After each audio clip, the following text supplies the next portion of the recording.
satu itu enggak gitu ya. Beda banget gitu ya. Kalau data analis masih pakai, bukan sering ya, tapi masih pakai itu gitu. Dan data analis tiap perusahaan itu beda-beda. Contoh gini, dulu saya bisnis analis pakai Tableau itu apa ya, jarang banget di kantor gitu ya. Di perusahaan itu jarang banget pakai Tableau, tapi yang dipakai itu Excel ya sama SQL gitu. Tapi kalau teman-teman bandingin di contoh, misalkan teman-teman ke Gojek gitu. Nah, teman-teman saya yang dari IPB dulu banyak yang masuk ke Gojek gitu. Kalau dari FMIPA IPB. Nah, itu mereka kenapa bisa masuk situ? Karena di IPB pakainya RStudio di FMIPA-nya. Nah, ternyata di Gojek banyak yang pakai RStudio. Ya, RStudio, Python, dan SQL. Cukup itu. Nah, kalau di perusahaan saya yang sebelumnya, ya di Bimbel juga itu saya pakainya adalah Excel gitu. Python tuh justru jarang gitu. Excel tuh ada. Nah, jadi tiap perusahaan tuh beda-beda. Tools-nya tuh beda-beda. Tapi yang paling penting ini, yang paling penting sebagai business analyst atau sebagai data analyst, kita bisa paham data. Ya, kita paham data. Udah, kata kunci kita paham data. Toolsnya apapun kan bebas gitu ya. Contoh misalkan gini, Mas coba dong analisis, atau Mas tolong dong bersihkan data ini, cleaning data ini, misalkan datanya data 1000 kabupaten gitu. Tolong kasih tahu saya dong data indeks desa paling bagus tuh di kabupaten mana gitu. Misalkan, oh ternyata dari indeks desa membangun tuh paling paling bagus tuh di kabupaten, di kota Banjar, sorry, di kota Banjar sama di Kabupaten Bogor misalkan yang paling bagus perkembangannya gitu. Nah, dari situ kan saya bisa bisa pakai Excel aja cukup gitu, tinggal dibersihkan data kosongnya, terus dibikin count if atau pivot table. Jadi sebenarnya toolsnya beda-beda. Nah, oleh karena itu toolsnya beda-beda, tapi dasarnya ilmu pengetahuannya sama, yaitu teman-teman harus bisa tahu tentang data, tentang statistika. Nah, kebanyakan itu ada di data sini ya, ada di Nah, ada di Google Classroom, teman-teman, ya kebanyakan ininya. Saya mau mulai dari konsep dulu. Nanti saya kenalin dengan Python, gitu ya. Saya kenalin dengan Python, gitu nanti di akhir sesi, gitu. Nah, di sini teman-teman ya, eh kalau lagi-lagi teman-teman kalau di kelas data analis kami itu sebenarnya jauh lebih proaktif, gitu ya. Karena kita Zoom itu hanya bahas materi sedikit, sisanya tugas-tugas. Nah, materi banyaknya itu adalah di Zoom gitu ya. Sorry, materi banyak itu adalah di Google Classroom dengan video dan PDF gitu. Nah, di sini saya mau kenal dulu dengan konsep dasar statistika. Oke, statistik dua hal berbeda ya, dua hal yang berbeda.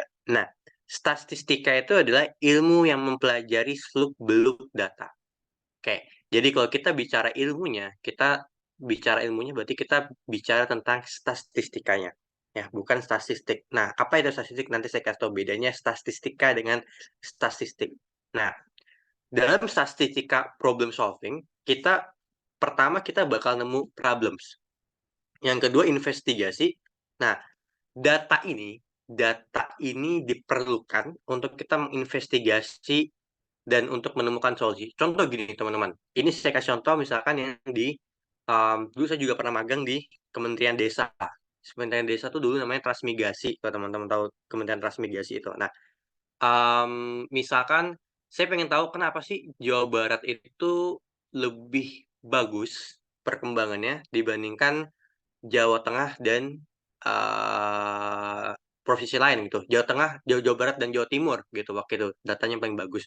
Oh, ternyata Jawa Barat yang paling banyak naik itu indeks komponen sosial misalkan atau indeks komponen ekonominya gitu. Nah, karena indeks ekonominya bagus di bawah pemerintah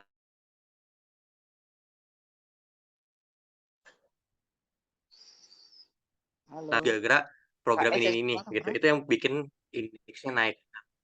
Contohnya kayak gitu teman-teman. Jadi kita bisa Kak tahu Ece tadi. problem dari masalah daerah gitu. Itu kalau di kementerian. Nah, kalau di perusahaan gimana? Oke, kalau di perusahaan sebagai business analyst, contoh gini.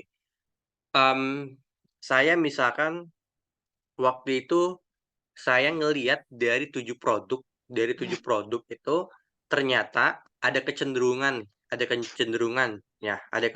contoh gini, misalkan, saya kasih dengan produk lain ya contohnya gitu ya. Misalkan Kak Alfon dengan Kak Putri di sini gitu ya, Kak Alfon dengan Kak Putri gitu. Nah, Kak Alfon ini kalau beli beli kecap, otomatis juga beli saus gitu. Nah, Kak Putri ini ya, kalau misalkan beli sirup gitu, otomatis beli biskuit ini gitu. Nah, ternyata dari 1.000 data transaksi Kak Putri ya, 1.000 data transaksi yang seperti Kak Putri gitu, misalkan dia beli sirup ya, 1.000 data pembelian sirup, ternyata 20%-nya itu juga beli biskuit A. Nah, Kak Alfon juga sama nih, kalau misalkan dari data 1.000 penjualan kecap itu, ternyata 50%-nya juga beli saus gitu. Nah, oke, di situ kita bisa bikin kayak gini, kita bisa bikin produk bundling di mana menyatukan antara saus dengan kecap itu, ya dengan brand yang sama, kalau dijual harganya cuma sekian. Contoh misalkan kalau mereka beli sendiri harganya 25.000, tapi kalau belinya langsung 2 gitu ya, diskon, ditambahin gitu cuma 20.000, mereka hemat 5.000. Itu bisa gitu. Sama halnya juga teman-teman kalau misalkan teman-teman tahu program Tebus Murah itu sebenarnya program dari bisnis analis, teman-teman. Ya, misalkan kayak, "Pak, tebus murah aja 10.000." Nah, tujuannya apa sih? Nah, biasanya di data transaksi itu, ya ada hubungan antara dengan tebus murah, "Kak, mau nggak tebus murahnya dengan ini? Kak, mau nggak tebus murahnya dengan ini? Kak, kita ada promo tebus murah, kalau beli ini gratis ini."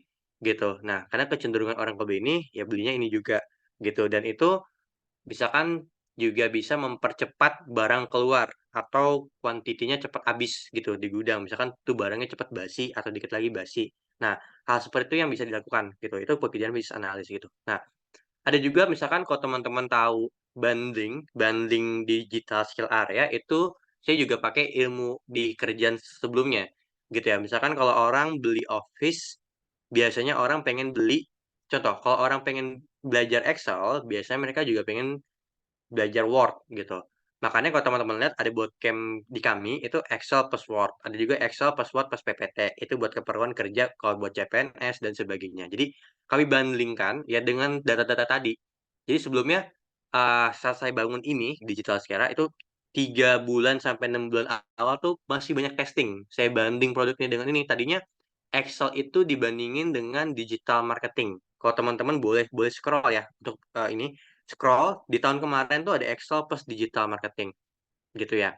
Nah, sampai saat ini, yang ada itu Excel plus Word masih ada gitu, karena itu ternyata masih banyak peminatnya, gitu ya. Karena sesuai dengan data-data di tahun 2022 gitu. Jadi saya pakai buat, keperluan bisnis. Nah, kurang lebih seperti itu. Itu fungsinya buat kita bisa ngebaca data, kita bisa menginvestigasi. Contohnya gini, di bulan-bulan tertentu produk bahasa Inggris itu jauh lebih rame. Di bulan-bulan tertentu, ya bisnis A itu jauh lebih rame dibanding bisnis B. Contoh gini, di Ramadan ini misalkan bisnis, pakaian itu, lebih cenderung rame dibandingkan di tahun-tahun sebelumnya, atau bisnis-bisnis yang berkaitan dengan contoh misalkan ya, misalkan kayak kegiatan keagamaan, kayak baju koko, terus peci, terus tasbih, terus juga misalkan madu kesehatan gitu ya, entah madu hijrah dan sebagainya sebagainya gitu ya. Nah, itu jauh lebih, laku biasanya, ada peningkatan permintaan gitu. Nah, contoh lagi misalkan di bulan Desember gitu, ya banyak orang yang mesen kue, ya mesen kue, mesen buat koleganya dan sebagainya, ya buat tahun baru atau buat Christmas gitu. Nah, jadi kita pentingnya baca data itu. Nah, ada yang unik gini, ini salah satu bisa bisa analis yang bagus itu di sirup, teman-teman. Di sirup, kalau teman-teman tahu sirup Marjan, ya kenapa sih mereka jor-joran banget iklan di deket-deket Ramadan atau puasa. Nah, kalau, lihat hasil dari mereka, teman-teman, ya, ingat saya waktu baca artikelnya gitu ya, waktu baca artikel, di LinkedIn gitu. Nah, ternyata penjualan di bulan Ramadan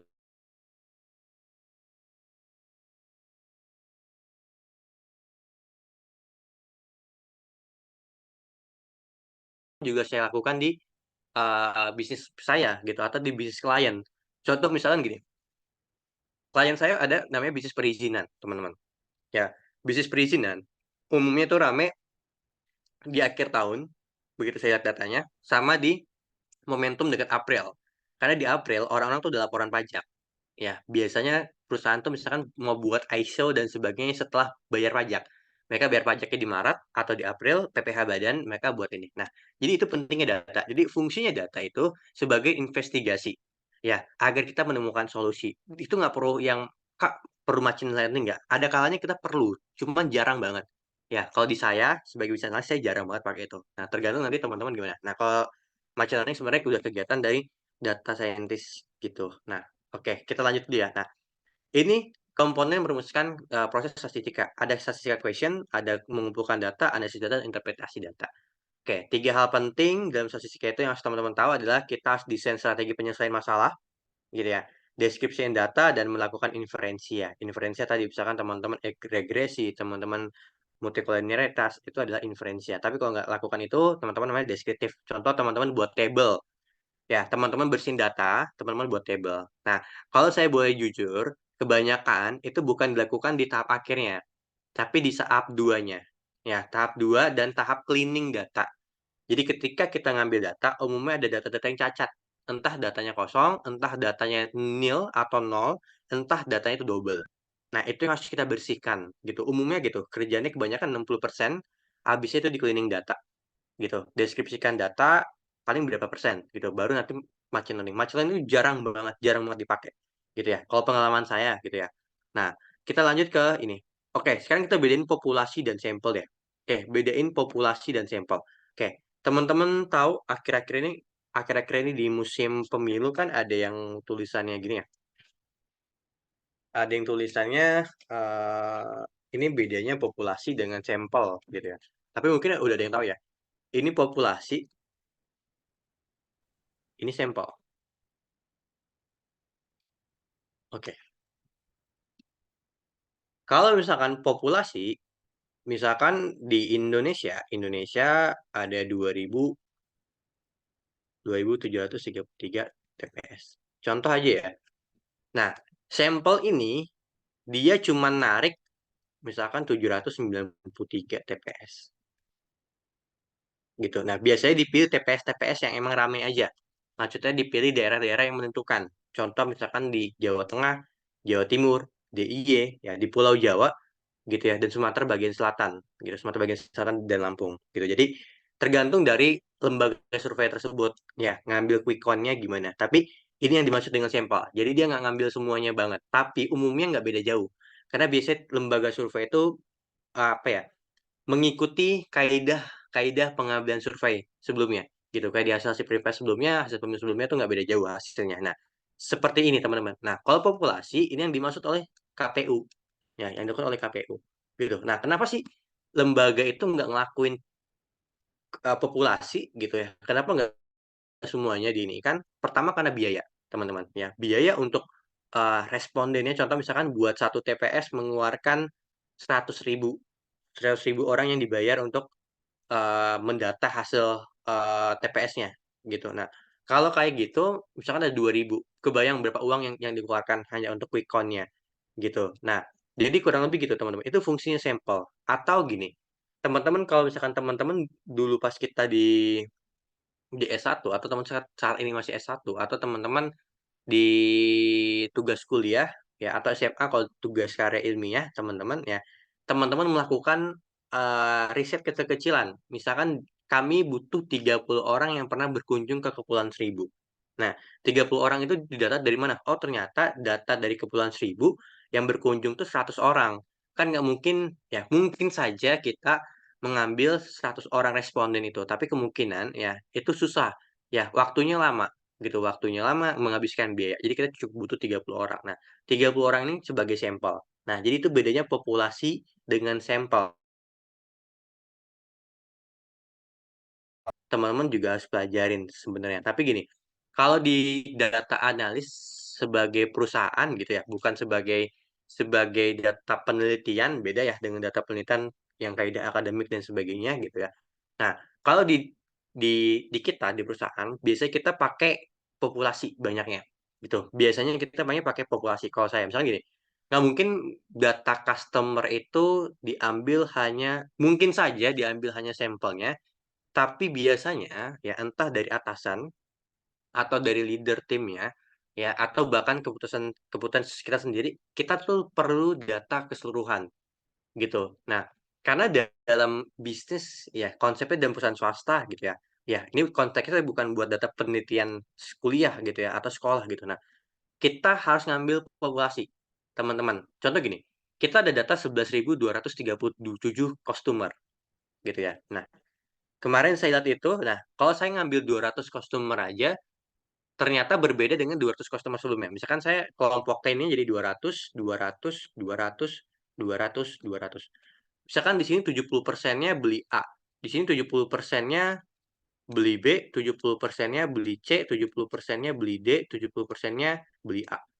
Nah, saya nggak dapat hasil kesimpulan ya, barang mana yang paling laku, gitu. Nah, ternyata di usut-usut, ini beli B, karena waktu itu timeline-nya lagi promo B, lagi promo barang B. Nah, ini kemungkinan beli C karena lagi promo barang C, dan seterusnya, gitu. Jadi, kita kalau ingin mendapatkan data buat penjualan dan sebagainya, kita tetap pakai data populasi bisa kalau di perusahaan, gitu. Tapi yang harus kita lakukan adalah di cleaning. Contoh gini, biasanya ada nama, ada nomor, ada email. Saya nggak tahu teman-teman pernah lakuin atau enggak. Misalkan namanya Noval, set, set. Nah, Noval terus Andi, contoh aja ya, set, set. Nah, saya si Noval ini beli lagi nih produknya. Ya, ke check out 2 kali Noval lagi. Nah, ini kan jadi double ya. Misalkan produk A, ini produk B. Ini kan jadi double. Ini kan nggak merepresentasikan aslinya. Jadi ini paling dibetulin nih data duplikatnya. Karena dia keisi 2 kali di formnya, atau dia keisi 2 kali di websitenya. Nah, ini harus dibetulin. Dihapus dulu, hapus duplikat. Paling itu yang harus kita lakuin. Gitu ya, sebagai data analis. Oke, sampai sini bedanya populasi dan sampel aman? Ada yang mau ditanyain dulu nggak ya teman-teman? Atau masih bingung bedanya populasinya dengan sampelnya? Oke, sambil saya dengerin azan dulu paling ya. Ada yang mau tanya dulu kira-kira?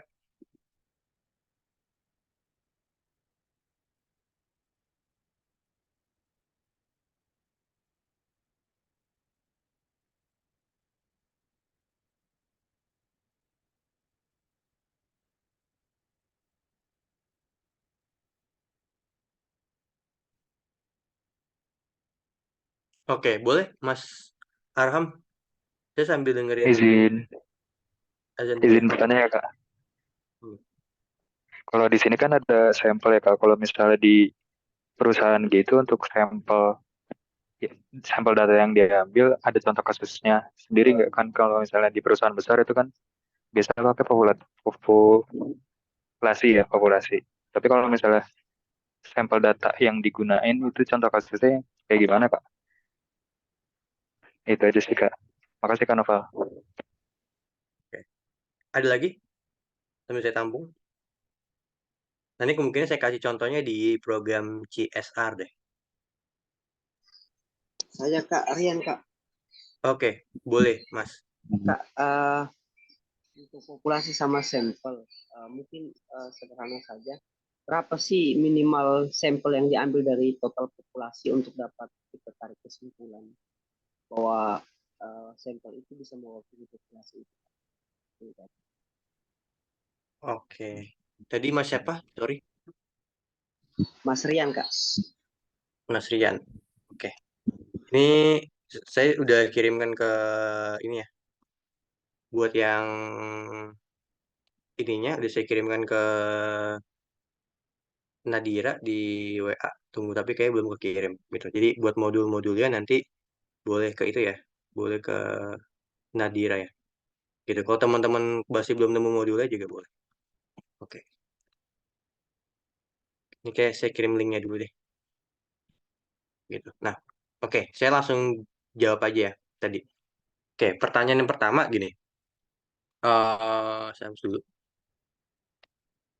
Jadi pas kita bicara tentang sampling, gitu. Pas kita bicara tentang sampling, sebenarnya ada beberapa metode sampling gitu. Nanti kita apa ya? Kita bedah di next next pertemuan gitu sambil kita bahas tugas Python-nya gitu. Nah, jadi gini teman-teman. Contoh misalkan em,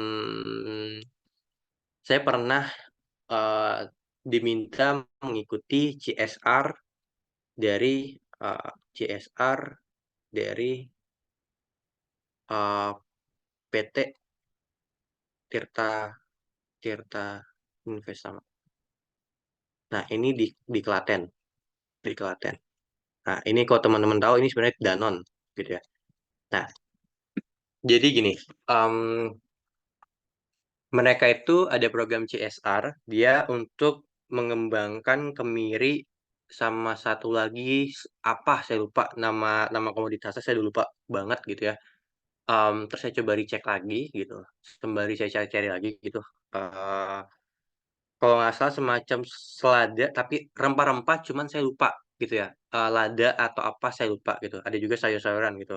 Terus cabai juga ada. Nah, jadi CSR itu dia ngasih apa ya, ngasih modal ke petani dikarenakan Aqua atau PT Tirta Investama ini atau Danone gitu ya. Danone ini gitu anak perusahaannya dia udah pakai sumber daya masyarakat. Nah, karena dia udah pakai sumber daya masyarakat, pakai air punya masyarakat gitu ya, yang dikelola oleh mereka dan mengakibatkan beberapa daerah itu kekeringan gitu. Ya sebenarnya itu kan efek dari eksploitasi sumber daya. Nah, biasanya perusahaan-perusahaan melakukan eksploitasi sumber daya, entah itu tambang atau itu eh, sumber daya air gitu ya.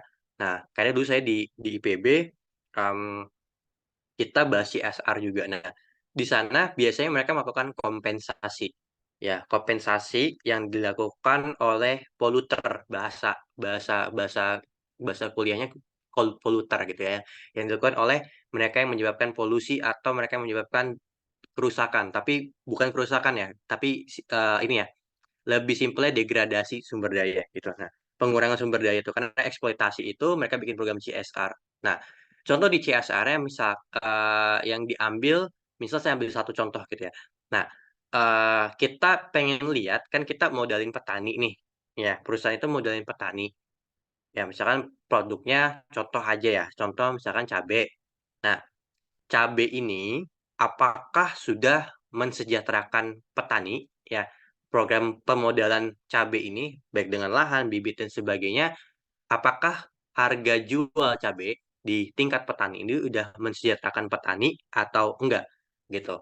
Nah, ternyata itu juga dilakukan oleh gudang garam gitu atau di beberapa perusahaan rokok di Boyolali. Kalau teman-teman orang Boyolali di sini tahu tembakau Rajangan gitu ya. Mungkin ada orang Boyolali boleh konfirmasi. Nah, Boyolali banyak banget tembakau. Nah, perusahaan-perusahaan rokok misalkan lakukan CSR gitu, misalkan dengan pemodalan A, B, C dan sebagainya gitu. Nah, ternyata diusut-usut ya kita harus ngadain penelitian misalkan analisis dari analisis dari analisis dari efisiensi pemasaran cabai. Nah, ini untuk mengetahui apakah program CSR-nya itu udah apa ya, udah memberikan keuntungan ke petani atau kesejahteraan untuk petani atau belum. Karena kalau belum, ya berarti program CSR itu enggak efektif. Intinya gitu aja. Gitu ya. Nah, yang dibutuhkan di sini sekaligus jawab nomor 2 gitu ya. Ya, yang dibutuhkan di sini misal gini. Yang pertama, kita butuh responden kayak gimana? Misalkan ada 2.000 petani. Kalau kita wawancara semuanya, itu agak sulit gitu ya. Nah, cuman kalau buat minimal sampel tiap ini beda-beda ya. Ya, tiap orang beda-beda. Misalkan kalau teman-teman dulu tanya dosen misalkan oh 30 Mas gitu karena dalam Wipol 30 gitu ya. Dalam ini 30 dan buku ini 30 gitu. Nah, dalam dalam penelitian misalkan snowball sampling contoh. Misalkan kita cari satu petani itu minimal minimal punya 5 tahun pengalaman. Oke, kita pengen analisis yang kayak gini. Misalkan dari 2.000 petani, kita ingin di apa ya? Kita ingin di apa? Ingin di buat kriterianya gitu atau batasan lingkupnya gitu, batasan lingkup pengambilan datanya. Petaninya lebih dari 5 tahun, dia punya lahan sendiri gitu. Dia punya lahan sendiri. Terus yang ketiga dapat bantuan dari perusahaan dapat bantuan perusahaan gitu ya minimal misalkan 10 juta gitu terus yang keempat dia misalkan apa ya, misalkan contohnya, bukan rentang umur deh, lahan, terus ya contohnya gini dulu aja deh ya, saya lupa waktu itu. Nah, misalkan saya pengen cari petani yang minimal punya 5 tahun pengalaman, terus yang kedua lahannya lahan sendiri.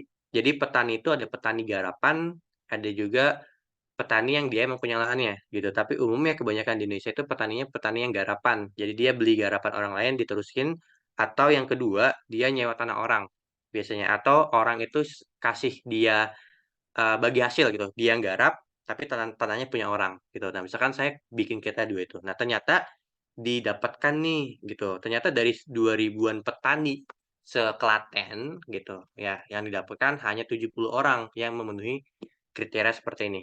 Nah, berarti kan saya udah sampling gitu ya. Kenapa sih yang ketiga ini penting banget? Karena kan saya pengen efektivitas dari program CSR ini gitu. Oh, ternyata didapatkan misalkan gini, ternyata pemasarannya itu belum sesuai gitu. Karena ternyata biarpun kita udah modalin petani, ternyata ujung-ujungnya petani tetap setornya ke tengkulak misalkan gitu. Tetap bergantung ke tengkulak, biarpun udah dapat bantuan dari perusahaan tapi tetap setornya ke tengkulak.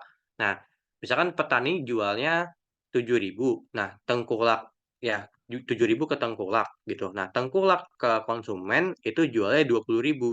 Nah, selisih harga ini besar banget gitu. Misalkan 20.000 bagi 7. Nah, petani ini enggak nyampe 50%-nya ya, nggak nyampe 50%-nya dari harga akhir gitu. Jadi jomplang banget antara harga di tingkat petani dengan harga di tingkat konsumen gitu, sehingga itu nggak efektif. Nah, contohnya kayak gitu. Ini contoh di perusahaan tentang kalau misalkan program CSR gitu. Lebih gampang kayak gini. Nah, aku tanya berapa minimal sampel sebenarnya dari tiap-tiap metode sampling itu beda-beda gitu. Contohnya kalau ini kan namanya purposive sampling gitu ya. Ya, purposive sampling dan dia bakal disusun dengan snowball sampling. Ya, karena kita harus mengikutin tiap-tiap harganya. Misalkan harga di petani berapa, di tengkulak berapa, didata kan. Terus snowball. Jadi kita terus berurutan. Nanti kita bakal jelasin tentang sampling. Nah, terus habis snowball sampling, sorry, habis ke tengkulak, kita harus ngikutin nih, tengkulak jual kemana aja. Oh, ternyata ke pasar ini, ke pasar ini. Di pasarnya sekian, oh rata-rata harga di tingkat konsumen sekian. Nah, akhirnya ketemu tuh harga 20.000 rata-ratanya. Nah, jadi kurang lebih seperti ini. Ini contohnya kalau misalkan kita pakai sampling di perusahaan gitu. Atau gini, kalau yang saya lakuin gitu ya, kalau yang saya lakuin, oke, saya lakuin, jadi ada data customer gitu, data customer data customer ini. Nah, data customer. Nah, saya bikin bundling Office-nya Post English, ya, Office Post English. Nah, dari data Office Post English ini, saya pengen tahu apakah udah efektif atau enggak, ditambahin bahasa Inggris atau enggak. Nah, saya bisa bandingin, misalkan ini Office Post English September, ini Office yang nggak Post English Oktober ke bawah gitu ya. September ke atas udah sama Post English. Kalau misalkan Oktober ke bawah belum. Nah, saya misalkan bandinginnya di sini di Oktober. September, sorry, bukan Oktober, sebelum September, Agustus, ini Juli, Juni gitu kan. Nah, misalkan Juni, Juli, Agustus. Saya bandingin September, Oktober, November. Nah, 3 bulan ini saya bandingin dengan 3 bulan tanpa English. Nah, misalkan didapatkan ternyata dengan adanya Post English, ya ternyata penjualnya lebih naik. Ya, lebih naik berapa persen? Misalkan 20% gitu. Oh, berarti saya tetap mempertahankan buat Camp Office dengan Plus English.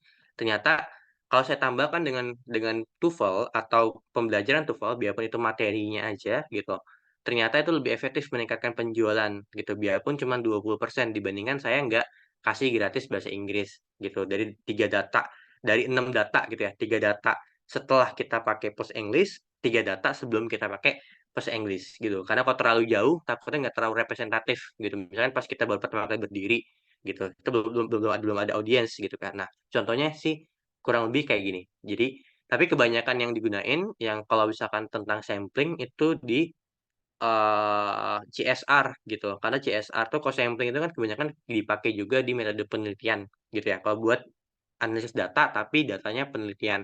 Ya kalau buat kepentingan komersil itu contohnya gini.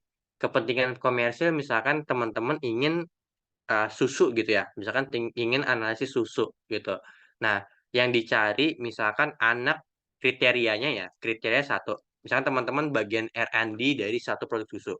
Nah, yang dicari adalah anak usia 5 sampai 10 tahun. Ya, yang kedua teman-teman pengen cari mereka yang minum susu. Nah, yang ketiga dicari juga misalkan mereka yang minum susu atau laktosa intoleran gitu ya. Yang ketiga teman-teman nyarinya minum susu yang minum susu minimal minimal 3 sampai 5 kali seminggu. Oke. Pernah nggak, di sini ada nggak yang pernah diajak buat, survei, ya jadi responden, tapi teman-teman didikte dulu nih sama surveyornya gitu kayak, "Kak, Kakak ini nggak ya, masuk kriteria ini nggak ya? Kalau Kakak masuk bisa nih kita survei." Nah, itu sebenarnya sampling. Perusahaan sedang melakukan sampling, entah itu sampling tentang target pasar, minat pasar, atau misalkan surveinya tentang kepuasan produk atau kepuasan, layanan gitu. Nah, contoh misalkan kalau layanan pemerintah misalkan, "Kak, Kakak udah download aplikasi ini belum? Boleh nggak dibantu kita untuk, survei gitu, pakai aplikasi ini ya, setelah datang hadir," gitu. Misalkan saya ke BPS gitu, nah terus disuruh isi form gitu, "Boleh nggak isi ini?" Nah, kurang lebih kayak gitu. Ini yang terjadi teman-teman, gitu ya. Nah, kenapa sih harus pakai sampling? Karena hemat waktu dan hemat biaya. Contoh gini, mau launching produk susu anak gitu ya, misalkan, Ultramilk deh misalkan gitu, atau yang biasa diminum AB, saya lupa apa ya mereknya. Nah, misalkan itu ya. Nah, misalkan teman-teman mau launching produk susu anak. Apakah anak-anak ini suka dengan rasa yang flavornya A atau flavornya B? Jadi kan stroberi nih, biasanya stroberi ada yang stroberinya kayak gini rasanya, ada yang kayak gini. Nah, atau yang pisang, pisangnya kayak gini rasanya, pisangnya gini ya, pisangnya pisang susu, ataukah pisang yang coklat gitu ya. Nah, ini teman-teman di-testing nih, ternyata dari usia 5 sampai 10 didapatkan 300 responden. 300 responden ini 75%-nya lebih pilih flavor A. Akhirnya flavor A ini yang jadi, yang jadi rasa selanjutnya gitu. Kalau teman-teman pernah di minuman bersoda nipis madu, terus satu lagi saya lupa, mirip kayak Adem Sari gitu mereknya. Nah, mereka ini pernah ngelakuin survei itu. Saya pernah dapat yang kedua. Ya saya lupa nama brand-nya apa tuh, saya pernah dapat yang kedua gitu. Saya pernah jadi responden itu, diminta untuk jadi responden itu. Karena saya waktu itu, minum soda 3 sampai 5 hari seminggu. Nah, jadi kurang lebih seperti itu teman-teman. Itu kalau misalkan di perusahaan gitu ya, di perusahaan swasta gitu ya. Bisa buat CSR, itu kalau ke masyarakatnya juga. Kalau buat ke produknya bisa seperti yang tadi saya lakuin gitu ya, baik saya lakuin atau yang saya kasih contoh. Oke, sampai sini kira-kira udah cukup jelas buat fungsinya sampel kalau di perusahaan gitu. Di mana pun bisa sebenarnya, buat R&D bisa, buat marketing pun bisa. Misalkan marketing pakai data, berapa bulan terakhir gitu, itu bisa, gitu. Gimana tadi buat yang tanya, udah clear kira-kira? Oke, thank you. Satu lagi, Mas siapa? Oke oke, thank you ya. Oke, nah itu kira-kira di sampling, agak panjang ya, tapi ini teman-teman yang harus diinin, emang teman-teman panjang banget bahas sampling. Oke, kita next langsung ke materi selanjutnya gitu ya. Nanti ingatkan saya 10 menit terakhir kita bahas di ini, bahas di kita bahas di sama-sama. Oke, nah, kita langsung lanjut di sini. Nah, ini teman-teman, selanjutnya di sini populasi tadi, populasi itu seluruh TPS Indonesia, sampel tuh hanya sebagian. Gitu. Kayak quick count itu sebagian doang, gitu. Tapi mereka sesuai dengan metode sampling, dan metode sampling itu ada banyak gitu. Nanti saya coba bikin catatannya gitu ya. Khususnya buat teman-teman yang masih kuliah nih, ya, nanti mungkin skripsinya mau sampling apa jadi tahu gitu ya. Kalau ditanya sama penguji, "Kak, saya pakainya random random sampling." Kalau random sampling rumusnya kayak gini, kalau strata sampling kayak gitu. Nanti saya kasih catatan lengkapnya gitu. Tadi saya udah kasih kasih linknya ke, Nadira gitu ya. Nah ini ada beda 2 nih. Jadi kan ada angka-angka yang tertera di dalam ini ya, di dalam whiteboard. Contohnya gini, ini ada data tertera, 7 oke, ada data tertera 300 responden, ada data 70 responden. Nah, angka-angka ini tuh ada artinya, gitu. Artinya apa? Oke, artinya itu ada 2 teman-teman, ya. Ada yang disebut parameter, ada yang disebut dengan statistik. Contoh gini, Kalau dia, oke, bedain parameter dengan statistik itu gimana sih, Kak? Gitu ya. Nah, kalau parameter, kalau penjelasannya kan jelas nih ya, karakteristik numerik dari populasi. Kalau statistik, karakteristik numerik dari sampel. Nah, tapi yang harus jadi catatan itu contohnya gimana, Kak? Contohnya gini, teman-teman. Sambil contoh perbedaan simpelnya di ininya ya. Ini sorry banyak data konsumen, jadi agak nyampur-nyampur. Nah, jadi gini teman-teman. Contoh misalkan dari hasil sensus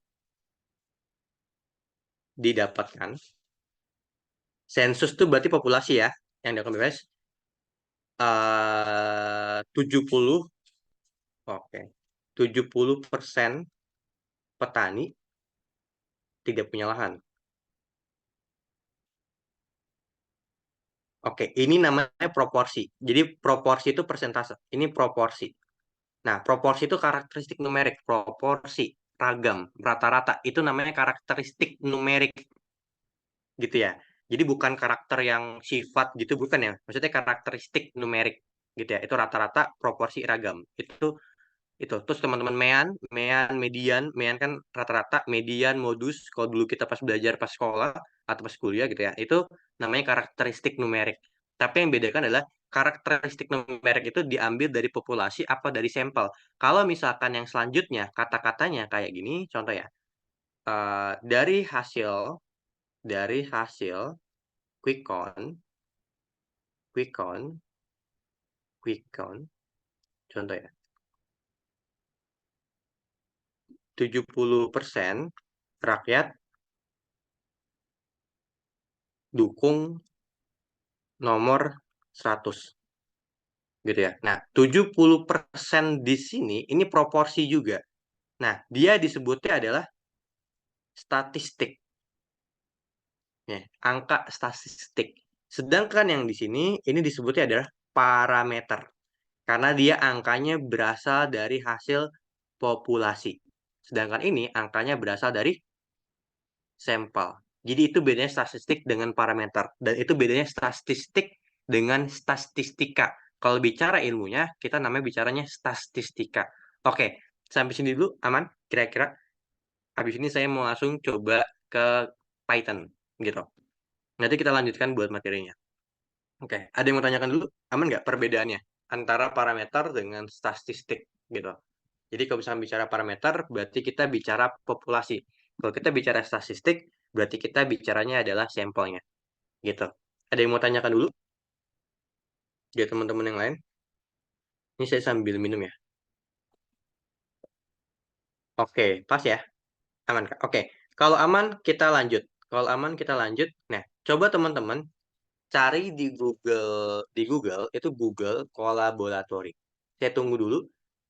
Cari Google Kolaboratory. Jadi, kita bakal banyak belajar Python-nya pakai Google Collaboratory. Jadi teman-teman nggak perlu download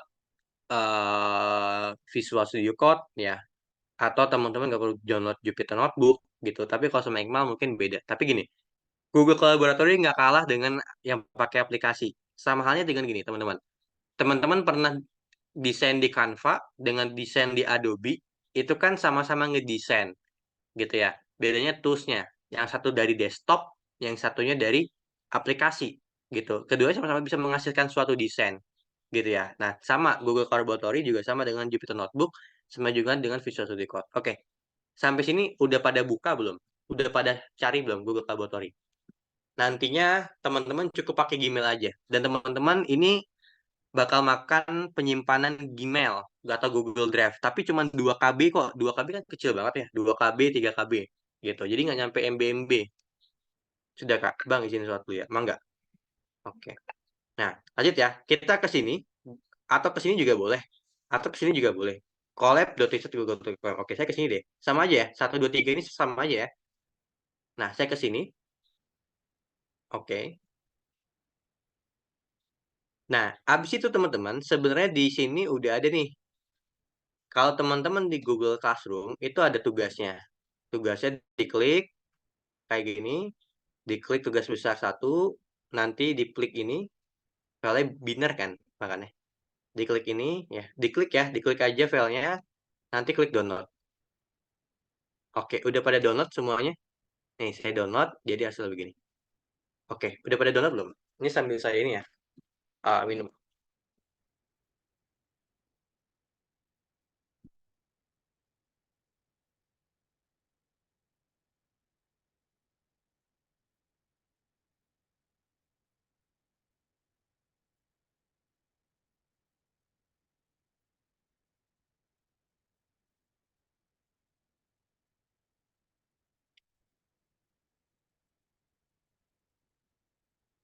Ada yang mau ditanya dulu kira-kira? Kecepatan Kak? Oke, kecepatannya di mana? Mbak, saya kecepatan di mana?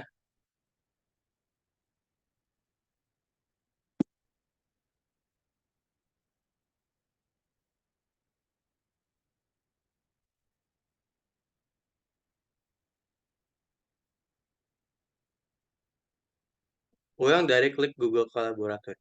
Oke, saya klik dari Google Collaboratory ya. Tunggu ya. Oke, jadi diklik yang ini, bebas ya, yang mana aja ya. Sama aja kok.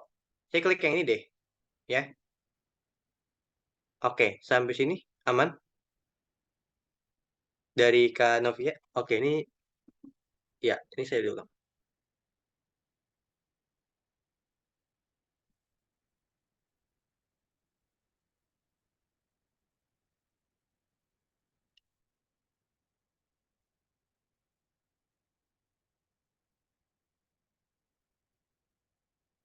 Oke, udah ya. Lanjutnya nggak usah diklik apa-apa dulu. Nanti ke Google Classroom. Udah pada join Google Classroom belum? Kalau belum, saya langsung kasih filenya aja deh.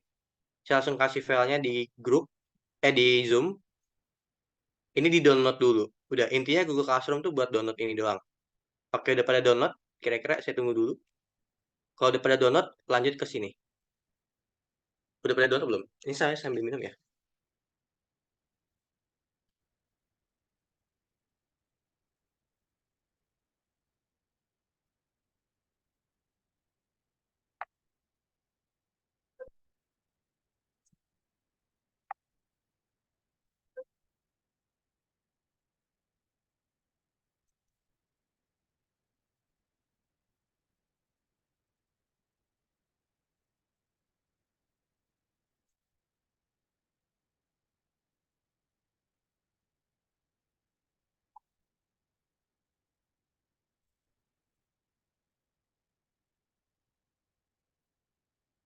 Sudah, oke. Kalau sudah, klik di bagian upload. Nanti cari. Nah, dipilih file yang tadi. Saya pilih yang ini. Ya, dipilih file yang tadi, klik open. Oke, sampai sini aman cara pakai Google Collaboratory?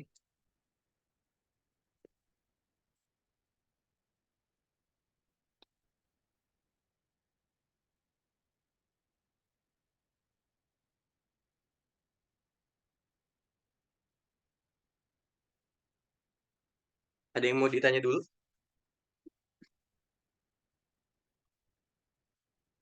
Aman, aman ya. Oke. Nah, kalau aman, teman-teman, saya mau kenalin komponen-komponen dulu, teman-teman, gitu ya. Oke, ini agak kayak dikit. Tunggu sebentar ya, saya sambil ini ya. Suara saya nggak ini?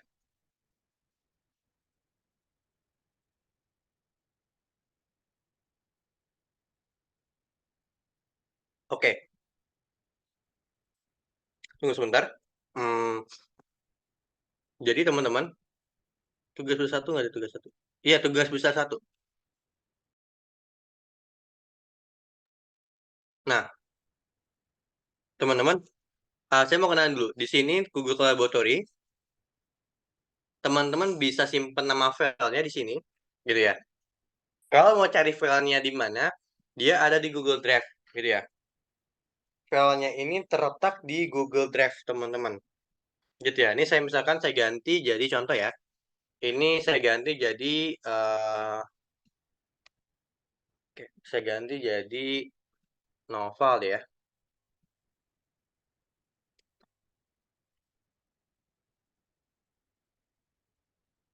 Nah, file ini teman-teman boleh jadikan portofolio. Jadi nanti kalau mau jadikan portofolio teman-teman, nanti teman-teman gini ya, lihat ya.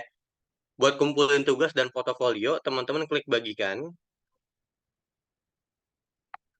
Nanti teman-teman klik di sini, yang M novel ini. Jadi ke siapa saja yang memiliki. Ya, ya nanti klik lihat. Jadi nanti ketika teman-teman ini jadikan portofolio ya, bebas teman-teman mau taruh di PDF kah, mau taruh portofolionya di em, LinkedIn gitu. Misalkan saya sudah mengerjakan tugas bisa satu underscore misalkan DSA gitu. Ya, nanti kan teman-teman kalau orang lihat teman-teman dia bakal lihat codingannya. Sama kayak kita kalau pakai GitHub gitu. Sama sih sebenarnya. Gitu. Saya pun juga nyimpan beberapa di GitHub, tapi saya lebih prefer sebenarnya kalau ada Google Laboratory pakai Python tuh, dia bakal bisa lihat tugas-tugas teman-teman gitu. Tugas bisa satu, oh teman-teman bisa coding ini, oh teman-teman bisa kayak gini gitu ya. Nah, kurang lebih gitu ya. Nah, oke nanti saya kasih coba beberapa apa ya, beberapa file-file latihan yang bisa teman-teman kasih. Nanti ketika teman-teman udah terbiasa pakai ini. Nah, oke, ini tampilkan. Oke, jadi di ngeprint di Python itu ada beberapa cara. Oke, cara yang pertama ini saya langsung kasih pembahasan juga teman-teman. Tapi jangan dicontek ya. Maksudnya jangan dicontek dilihat copy paste gitu ya. Gitu. Tapi teman-teman hanya sebagai bahan. Gitu. Nah, di sini teman-teman ada berbagai macam cara kita ngebikin output di Python gitu. eh yang pertama,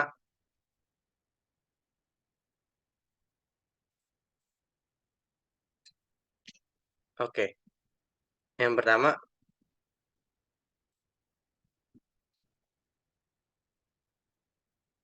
teman-teman bisa pakai yang namanya print.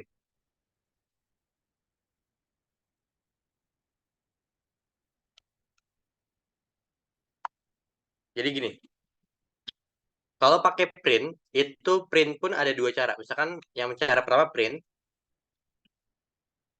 petik satu, ya. Halo, saya siap belajar bahasa pemrograman Python. Oke, boleh pakai petik satu, kayak gini. Jadi kalau Google Colab itu kekurangannya dia harus bergantung dengan internet ya, karena di desktop. Oke, internet saya agak lama nih, padahal saya udah off cap. Nah, bisa pakai petik dua. Ini saya langsung aja taruh di sini, petik dua.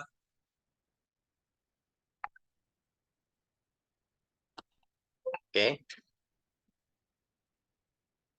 bisa juga kayak gini. Oke, tapi ini kan dengan print ya, tapi ini intermezzo aja, intermezzo. Teman-teman sebenarnya cukup kayak gini.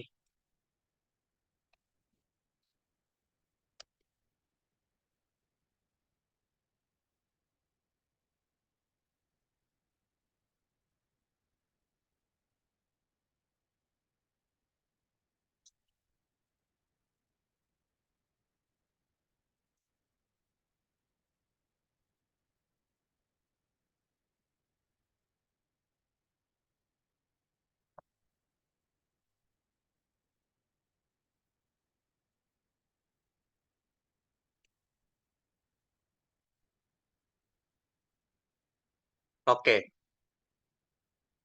kita ini ya, kita lanjut. Nah, kalau misalkan Kak, ini intermezzo lagi Kak, kalau misalkan saya pengen tampilannya kayak gini, saya pengen, ini hashtag ya, hashtag itu bakal keluar, ibu berkata,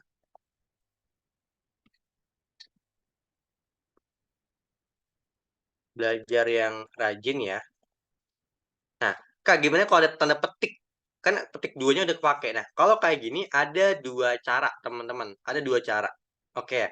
Cara yang pertama, teman-teman, ya, teman-teman pakai petik satu untuk membuka. Petik satu untuk membuka, ya. Untuk membuka dan menutup, gitu ya. Jadi kalau pakai petik satu di Google Calculator itu otomatis petik satu yang nutupnya udah ada. Nah, nanti teman-teman ketik kayak gini. Ibu berkata,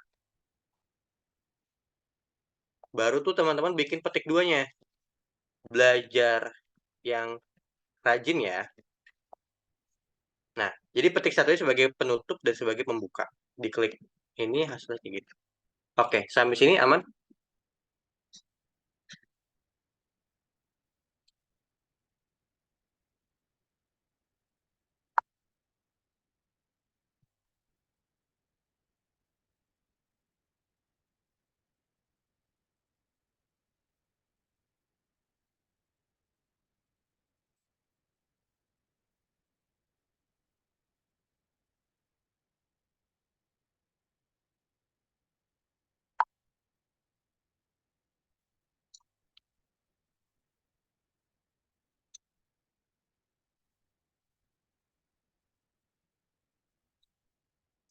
Oke, sampai sini ada yang mau tanya dulu nggak?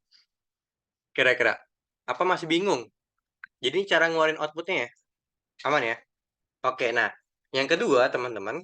Ya, ini iterasinya atau codingannya. Yang kedua, teman-teman bisa pakai cara di slash. Di slashnya tapi gini ya. Di slashnya, ya ini saya ganti kata-katanya jadi ibu berkata, slashnya gini, belajar yang rajin. Slashnya bukan belajar yang rajin. Slashnya bukan yang garis miring kayak biasa. Oke, saya mau pakai keyboardnya, tunjukin dulu ya, keyboard. Slash.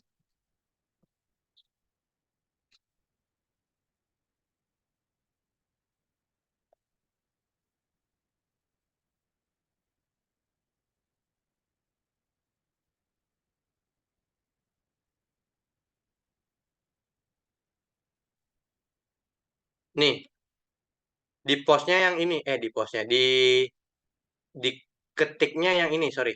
Nih, yang ini. Yang warna hijau. Jadi bikin slice-nya miringnya ke kiri. Jadi buka petik 2, jadi gini, buka petik 2 dulu, ibu berkata, jadi petik 2 sebagai penutup dan pembuka, lalu koma, gitu ya. Slash-nya baru yang ini, gitu ya. Jadi sebelum kepetik di slice, belajar yang rajin ya. Nah, sebelum petik ditutup, sebelum kutipannya ditutup, dikasih ini dulu. Ya, kayak kita kalau misalkan nutup nutup barang gitu ya, nutup barang, tutup dibuka dikasih dikasih ditutup barang dulu, baru kasih petik duanya gitu. Baru ntar kayak gini. Jadi di sininya ada dua petik. Petik yang ini buat nutup kutipan, ya. Oke, ini juga kekurangan Google Bottery. Nah, yang kedua petik yang di sini, yang terakhir itu buat nutup yang paling depan ini. Jadi nanti hasilnya kayak gini, teman-teman. Oke, sampai sini aman?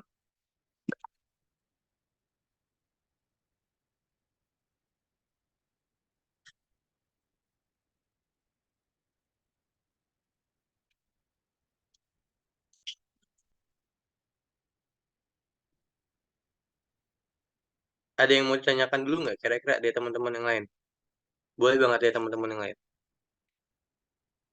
Aman Kak, aman Kak. Oke, kalau aman kita lanjut ya ke nomor 2. Nah, oke ini sebelum diakhirin teman-teman, di nomor 2 ini teman-teman coba cari W3 School. Ini buat buat eh, materi lengkap selain dari PDF kita. Jadi selain PDF kita, teman-teman banyakin resource juga di w3school.com, w3school.com. Nanti teman-teman ke Python, ya ke bagian Python, ya w3school.com ke bagian Python. Nah, di sini buat tempat buat belajar. Oke, saya bingung di bagian garis miringnya, Kak. Oke, di bagian miringnya gimana? Rehan. Kak Rehan. Jadi garis miring sebelum petik, ya, sebelum buka kutipan dan sebelum tutup kutipan. Udah gitu aja. Sebelum buka kutipan dan sebelum tutup kutipan. Garis miringnya. Enggak? Cara gampangnya gitu aja ngafalinnya. Atau kalau misalkan mau lebih gampang pakai kayak gini, pakai petik satu aja gitu. Kalau mau gampang kan sama aja belajar yang rajin ya pakai cara yang ini. Jadi caranya macam-macam ya. Yang ibu berkata tadi, iya gimana? Jadi sebelum kutipan sama sebelum tutup kutipan. Jadi sebelum kutipannya dibuka, sebelum kutipannya ditutup. Oke, aman?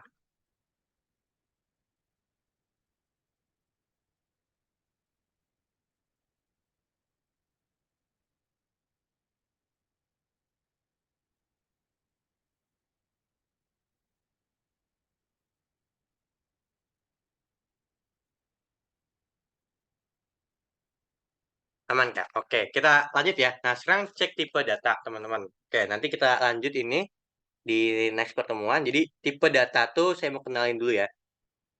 Tipe data tuh ada beberapa, tapi yang mau saya kenalin teman-teman, nah ini.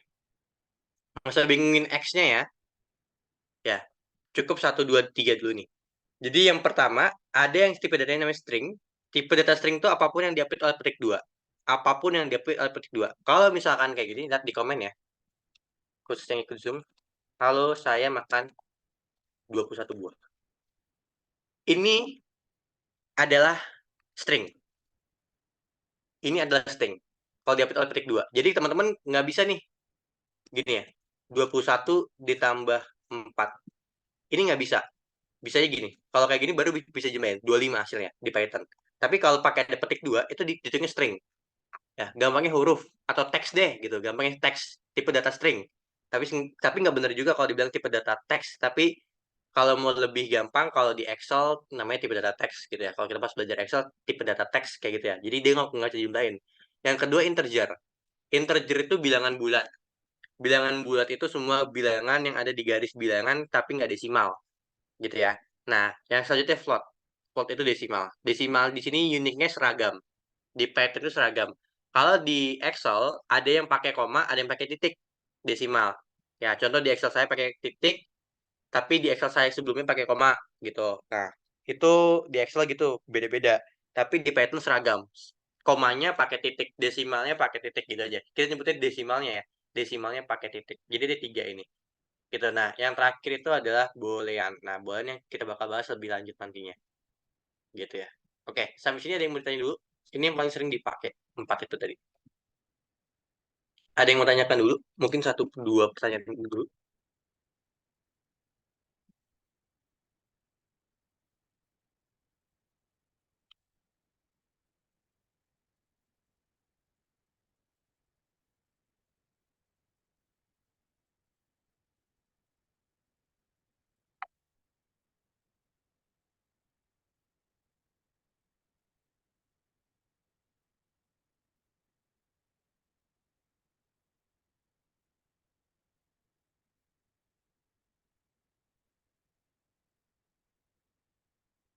Oke, ada yang mau ditanya dulu, teman-teman yang lain? Oke, kalau belum ada, mungkin dari Nadia boleh dibantu absensi dulu. Kalau yang mau tanyain, boleh ke ini ya, ke nomor...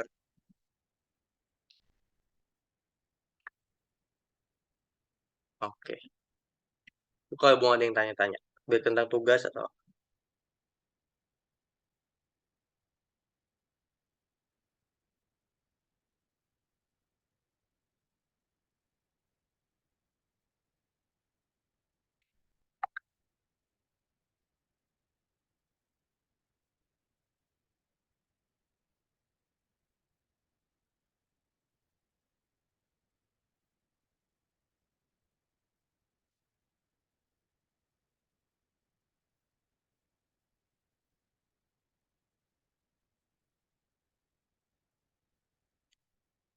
Oke, Mangga. Oke, buat teman-teman boleh, kalau ada yang mau tanyain juga boleh.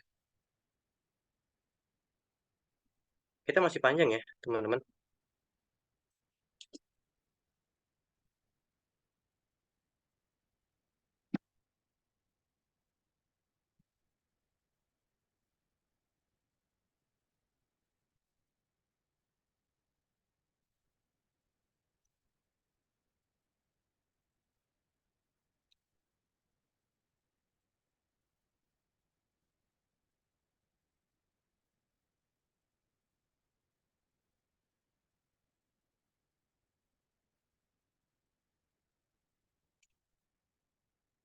Oke, baik. Oke, di absen dulu buat teman-teman.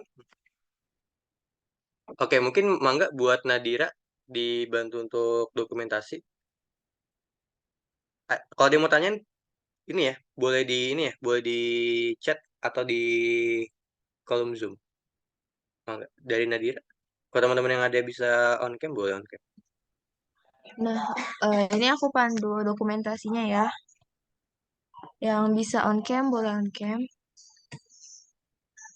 Oke, aku hitung ya. 1, 2, 3.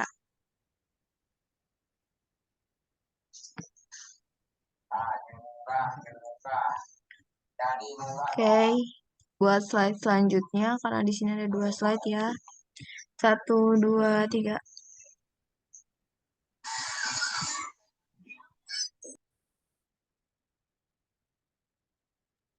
Oke, udah ya. Buat dokumentasinya nanti bakal dikirim. Makasih semuanya. Oke, terima kasih banyak buat teman-teman. Saya akhirin pertemuan hari ini. Sampai ketemu di minggu depan. Kurang lebih mohon maaf. Assalamualaikum warahmatullahi wabarakatuh. Makasih banyak buat teman-teman. Assalamualaikum Makasih warahmatullahi banyak buat. wabarakatuh, Kak. Makasih Oke, Kak. sama-sama.